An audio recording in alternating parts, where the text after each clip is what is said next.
two-time ITU world champion. She's currently ranked number 5 in the world. She's a 3-time Olympian. Please give it up for Helen Jenkins. Test. Let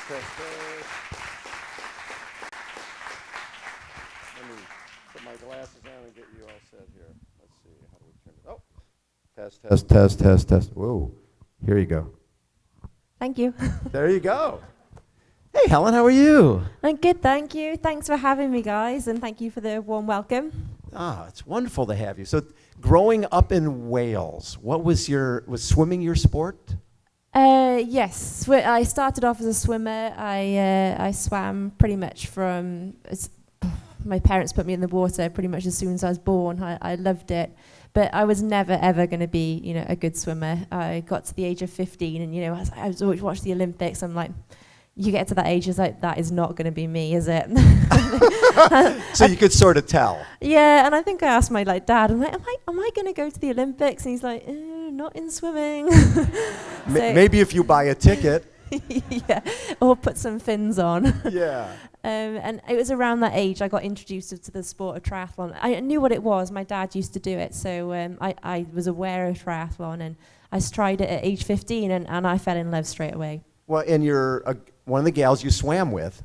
Her dad was he the coach on the team? Yeah, I mean, Welsh triathlon was really small at the time, and in general, British triathlon, there was only about maybe less than 10 juniors doing it. So when I look at it now, you see how much it's grown. But one of the girls I swam with, her father was a coach, and he got me involved. He did a really basic talent ID. He knew we could all swim, so he picked some people from the swimming club. We went down to an industrial estate. We cycled around it twice. I did this on a borrowed bike. Then we ran one lap of the industrial estate, and the people that were fastest out of about 10 of us got chosen to go away and do a triathlon. So it was super basic talent ID, but he then took me on and coached me for the first few years of my, it wasn't a career at that point, it was a hobby. So he massively helped me. And you traveled right away, right? Didn't you go to Ireland to go race? Yeah, that was my first race. We got chosen to go to Ireland, and I actually won, but there was only 4 of us in the race. So I was, but this was already a lot better than my swimming career. So I'm like, this is great. I think I'm gonna stick with triathlon. And so you're British junior champion in 2003 and elite champion 2006. Were you thinking Olympics at that point because triathlon became an Olympic sport in 2000? It did, yeah, and I remember watching the Sydney Olympics. I was 16, so I remember, and everyone was talking about Simon Lessing, he's great British champion, he's going to win the Olympics. And I remember watching it going, he's not winning, what's going on here? So I wasn't really paying too much attention at that point. But 2004 Olympics, my husband went, so I was I'm fully aware of what triathlon was. And I remember watching, because I went out to Athens to watch, and I was like, oh, this is amazing. I was watching those girls racing, and I thought, I'd love to be able to do this. And it only sort of I think the year after that, 2005, I got a podium in my first World Cup that I did, and I think that made me think, I might be good enough to go to the Olympics. So how did Mark do in Athens? He'll probably hate me for just walking out now. He had a really good race. Mark actually, he did come last in that Olympics, but I don't know if any of you would ever remember watching it, because I think on the 3rd or 4th lap of the bike, another competitor rode into him and ripped all the spokes on his wheel. So Mark was, in his head, was like, I'm not going to DNF at the Olympic Games. So went to get to the wheel station. His wheel wouldn't move. Obviously, all the spokes are broken. So he picked his bike up and carried it for 2 kilometers to the wheel station. So there's images everywhere of him, running with his bike on his shoulder. And for him, it's the worst moment of his career, because, he just wanted to finish with no one watching. But it was obviously a huge story, because it was the Olympic spirit captured in that moment, the not giving up. So for him, I'm very proud of him for what he did. And I can't watch the footage because I'll start crying. But for him, it's the worst day ever. Well, let's point that out. Love that. How about a round of applause for the guy who never gave up, finished his Olympics? Yeah, I love that. So when you look at your career, they're scattered injuries throughout that career, right? So did everything start in '06 with the Achilles and ankle things? Yeah, I missed pretty much a season in 2007. Achilles, just niggles ongoing, a small tear, nothing huge like a rupture, but I just couldn't get it better. And so that's the year you don't really want to miss, the year before the Olympics. Right. And, so it was a really tough year. I was told at the time, I didn't race all year, I was told by our British Triathlon Federation, our performance director at the time said, we don't think you're going to make the Olympics. We don't know if you're going to have a future in the sport. So I think it was kind of a turning point for me. I was like, well, I'm going to show you. I'm going to prove you wrong. And I did manage to overcome the injury. But I've had a lot of injuries through my career, and that was probably the first big one. Now, when did you win your first world championship?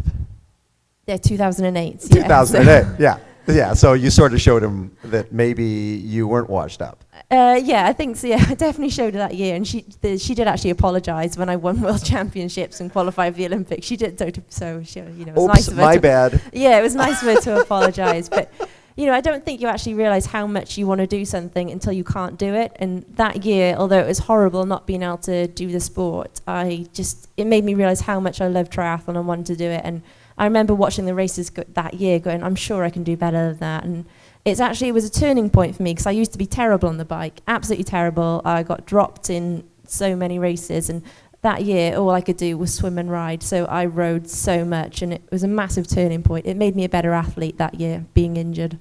What was the Olympic experience like for you, that first one?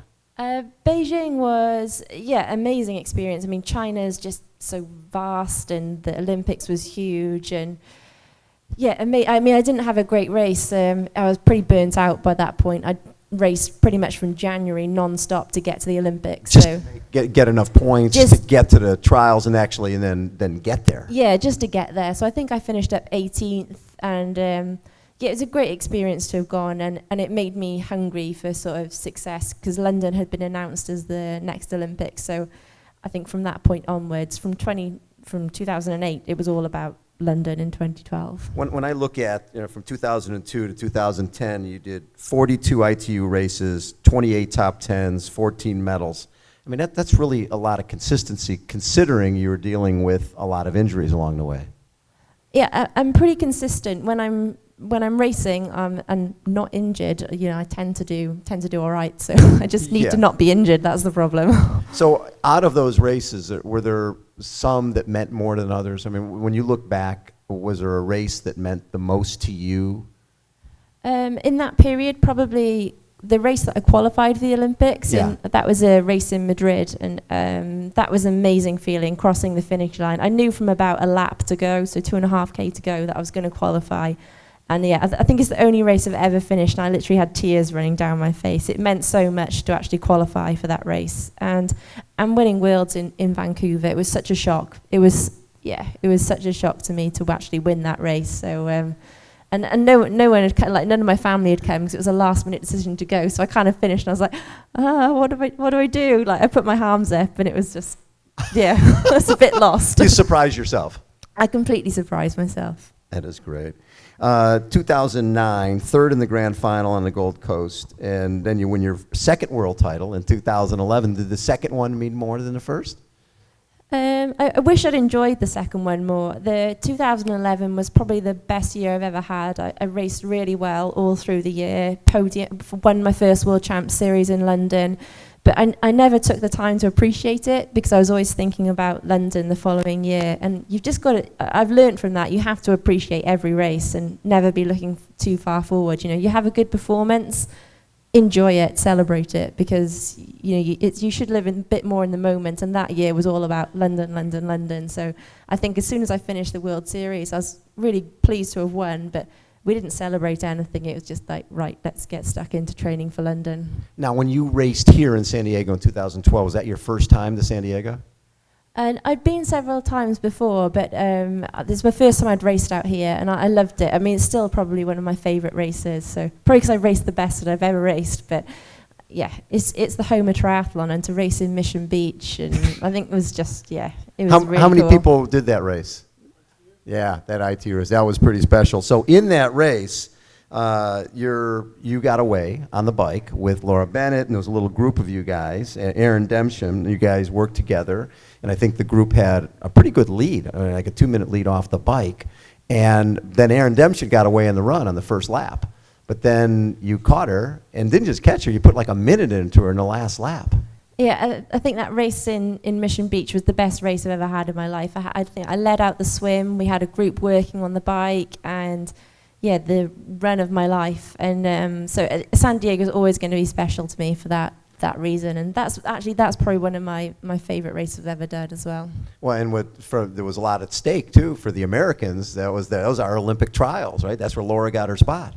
Yeah, it was, and I'm really good friends with Laura Bennett, and I haven't seen Sarah for a while, but I was great friends with Sarah Haskins too. So it's so hard, the Olympics. It's that, 3 of you make it, and one doesn't, and Sarah didn't, and I just saw the range of emotions on that day. And we had the same this year with our Olympic team, because we've got 4 women athletes that are, on our best days, will all be top 5 in the world, and one didn't get to go. And it was really, that's what's hard about the sport. I think triathlon in general is such a friendly sport, and all 4 of the girls in our Olympic team and the reserve, we were great, we all got on really well, we're good friends, and it's so hard, to see someone you really care about not make the team when it's you've caused that. It's right. It's tough. I mean, maybe we need to be a bit more ruthless, but yeah, I think that's one of the hard things about sport sometimes. So, but after the race, you think about it, that was May of 2012, so you're in great shape, and then you hurt your knee. Was it not long after that? Yeah, that's. I went back from San Diego, and we had a plan leading up to the games, thinking, everything's going great. I was further ahead than I thought I was. We still had a lot more sort of work to do before Olympics, and went home and injured my knee, and it's the most horrific pain I've ever had. I mean, I couldn't really walk properly for 2 weeks. I couldn't even swim, and it was, obviously massive. It was panic stations at that point. Were you already on the team? I was on the team by that. Yeah, I'd qualified the year before, so that was fine. And it was really such a struggle, actually, from that May leading up to August Olympics. And so at the Olympics, you end up getting 5th, right? And it's one of those things where, obviously, based on the fact you lost a lot of training and a lot of fitness, you have to be happy with that. But you knew that year earlier you could have medaled. Yeah, I think I look back now, and I've made my peace with London. It was. That's why I brought it up again. Yeah. You made your peace. I thought I would just rub a little salt into that wound a little bit. No, it's fine now. I mean, at the time it was horrific, because I know I could have medalled. I probably could have won. Yes. But I just didn't get the training in that time, and I maybe got about 3 weeks of running in on and off, but 3 weeks of good training, and I had such a good team around me that literally got me to that race. I mean, Mark picked me up like every day. I mean, there were tears. It was horrific. It's emotionally the hardest thing that we've ever done. And I say we because I didn't do it on my own. There was a team around me. My physiotherapist came to like every doctor. We saw almost every sports doctor in the country at that point, because no one could really find anything specifically wrong with my knee. So it was, one doctor even wanted to attempt surgery 8 weeks before the Olympics, and we were like, maybe not. Let's just try and get through this. And I wouldn't have got 5th without the team around me, but without the crowd support either. I don't think I'll ever experience that again. You see how like football players here, the crowds, it must be amazing. And we were such a small percentage of that, and the lift it gives you. There was one point in the race, and I was coming off the back of the group, and I heard someone clearly shout in the crowd, "You can do it!" And I was like, I can do it! And I just hung on for. It was only a couple of 100 meters more. That crowd support only gets you so far, but I think if they weren't there, I would have just maybe given up and just got round. But they definitely got me through to that 5th. I remember talking to a number of the athletes who raced in London, and they just said the crowds were just so loud, their ears were ringing for days afterwards. Was it like that? It was, and that was the great thing about the London Olympics, is that the British public love sport. They love it, and they're supportive of it, and everyone did come out and really, really get behind the triathlon. And triathlon's always, free to watch for the most part, so I think that obviously was a great boost. So between 2012 and 16, again, more injuries along the way, but you know, you had in 2014 racing ITU, Cape Town, you and Jody Stimson, and you guys were together till right at the end of that race. That was a great race.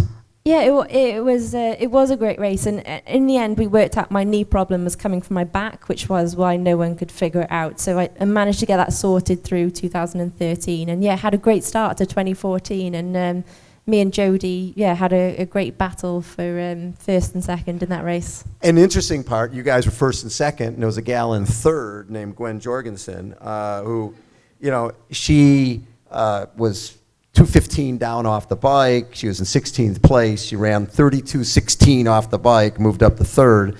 And that was the last time she didn't win until you beat her this year, right? I mean, she won 13 races in a row? Yeah. 13 races in a row until you beat her. It's a good statistic that I was the last person to beat her and then the one again to beat her, yeah. So although Jody won the race, I was in front of her on the line. But yeah, I mean, Cape Town was a great race, but the water was absolutely freezing there. I mean, I think it was, sorry, I don't know what it is. In the 50s. Yeah.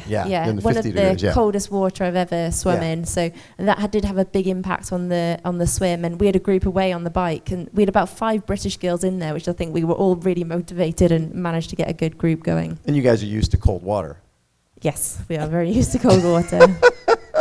So what were your thoughts when this new gal, Gwen Jorgensen, comes in? Who She really had a running and swimming background, but not a lot of cycling background. No, I mean, Gwen did really well to improve how she did on the bike over the years. And I think if you look at her early results, you could always see there was a progression there, and she was getting better. But yeah, she's a phenomenal run, and she's fully deserved every result she's had. She's worked really well on her weaknesses, and she's the ultimate professional. So this year on Gold Coast, that was a big win, right? That was your first win since 2012, right? And knocking off Gwen, but more importantly, just you're getting your mojo back, right? You're in the Olympic year, you're getting everything back together. Yeah, it was such an important race for me, that Gold Coast race. I didn't have a very good year in 2015, so it was kind of last chance of selection for the Olympics this year in Rio. So it was all or nothing, really, and I had a great run of training into it. I didn't know, going into it, I would not have bet on me beating Gwen. I didn't expect myself to do that. So it was such a great feeling. I think with all the years of injuries, and you guys probably know, you've all had injuries, and you think, oh, will I ever get back to being able to do what I used to do? And I don't know if I fully believed it myself that I was ever going to win a race again. So.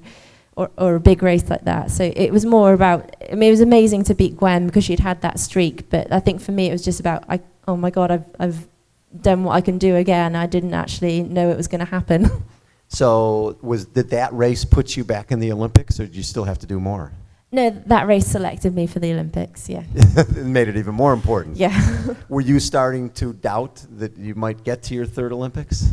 I don't know if I doubted it. I don't think I ever said to myself, oh, I can't do this. But we made plans, and going into it, I was pretty calm and relaxed. I thought, if it doesn't happen, this is fine. I've done everything I can. And we planned for not going. And then when I actually won the race and qualified, I was like, oh, we've got to make a plan for going now. We hadn't made a plan for... It was sort of like, okay, these are the races we're going to do since we're not doing the Olympics. Yeah. I'd like, oh, great, I'm going to go and race in Italy. I'm going to go and do this race and that race. And then I qualified for the games. Oh, I can't do that now. I have to go to the games. So, I mean, it was a good situation to be in. But we'd planned for the worst. And it wasn't even the worst. We just made a plan that... I just didn't think I was going to be going because Jody Stimson, who didn't qualify, had such a great run of races. We were like, well, it's probably going to be Jody. So right. I'd say that's the hardest thing I've ever done is see Jody after that race. And we both, myself and Mark, saw her, and I really liked Jody. And it was like, oh, my happiness is it was just such a hard thing to balance. And I was so happy to be going, but it's hard to see someone else's dreams not come true. So when I look at the success of the Brits, right? You've got Vicky Holland took the bronze in the Olympics. Her best friend, Nan Stanford, took fourth. They're roommates, and they came down to the last few hundred yards, and Vicky sprinted away from Nan. So I'm sure that was probably a little bone of contention afterwards. But besides those two, then yourself and Jody Stimson and Alistair and Johnny Brownlee, who got, Alistair's got the last 2 gold medals, and Johnny's got a bronze and a silver. What the heck's going on over in the UK? You guys are dominating. We're great. We have a great support system behind us, and I'd say that's the one reason that we do well, is because if there is an injury or a problem, then we have so many people to help us get back on track, or even if things are going well, like health training, make everything, your life so much easier. I'd say that's what we're doing really well. But I think you look at the American system, and especially on the women's side, you've got so many people coming through. You've got Gwen, Katie, Sarah, then you've got Summer Cook, who, you've got so many younger athletes coming through, and the collegiate system just, starting with the women. I think the Americans are going to be, really change the game over the next few years as well. So do you see yourself at this point? You've done 3 Olympics. Do you see 2020 Tokyo? Do you see yourself jumping into some 70.3 races? What do you see for the next few years? At this moment in time, I don't know. 4 years is a long time, so I don't know if your body will last 4 years. At the moment, I've enjoyed this year so much. I've loved the racing. I've loved the process of training, getting fitter, achieving my goals. So I'd love to do that for another few years, but the 70.3 really appeals to me. I think I said the other day, Hawaii appeals to me for 1 day a year. That's Hawaii. And then the next day I'm like, no, maybe not. I'll stick with ITU. So, I haven't made any plans yet. I mean, definitely ITU for a bit longer, but I'd never say no to 70.3. You went to Rio for your 3rd Olympics, and physically you were healthy, but you got sick how long before the games? I got sick pretty much on the way out, I think, about 5 days before the race. So that was really disappointing. Because you knew your fitness, you knew where you were at, and for once you weren't injured.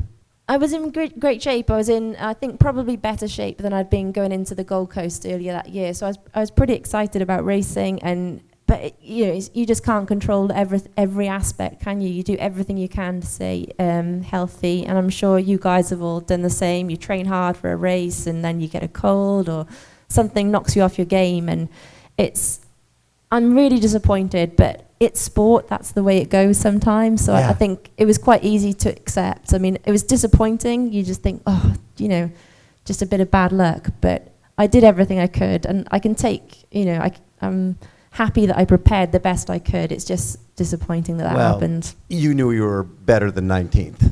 Yeah, I think I was, and I think it was, some days it's just not going to happen. And I woke up that morning, I was drenched in sweat, I was vomiting, I was like, oh God, I just want to stay in bed. So it's not the way you want to start the day of the Olympics, but again, I'm so proud to have gone and been an Olympian again. And look at the year you had. You win Gold Coast, beating Gwen. Took 3rd at Stockholm, 4th at Cozumel at the World Championships. That's a great season, right? Yeah, it's the best season I've had for years. So I think that's what motivates me for the next few years. And the enjoyment factor has been so high this year. I think I really I didn't feel any pressure this year. I just think I'm just going to enjoy what I'm doing, and I've loved it. How has it changed on the women's side when you bring someone in like a Flora Duffy, who is so tenacious on the bike, has that Xterra background, handles the bike differently? It seems like the courses now are a little more technical than they've been in the past. Yeah, they have been more technical, which is it's scary to start with. But once you start, you realise that's what you've got to start practicing. You've always got to change your game. If they're putting hilly courses in, you've got to train the hills. If they're flats, you've got to train the power. But when it's technical, you have to train that, and a lot of people forget that. But Flora's really changed up the racing this year, and it's been fun. I've enjoyed it. How about a round of applause for Helen Jenkins? Thank you, Helen. Thank you. I really appreciate that. Any questions from you guys? Any questions from you guys? I covered it all. Love that. Kai? Where's our man Kai? We've got some special gifts. Just to say, it's such a cool tri-club you've got. Isn't it the best? Amazing. I've never seen anything like this. It's the best. Brilliant. We have the best club in the world. It really is. And it's just going to get better. The goal now is everybody pushing their buddies. We need to get back over 2,000, right? We need to get up to 2,500, 3,000. And the more people we have, the cooler stuff we can do. Kai.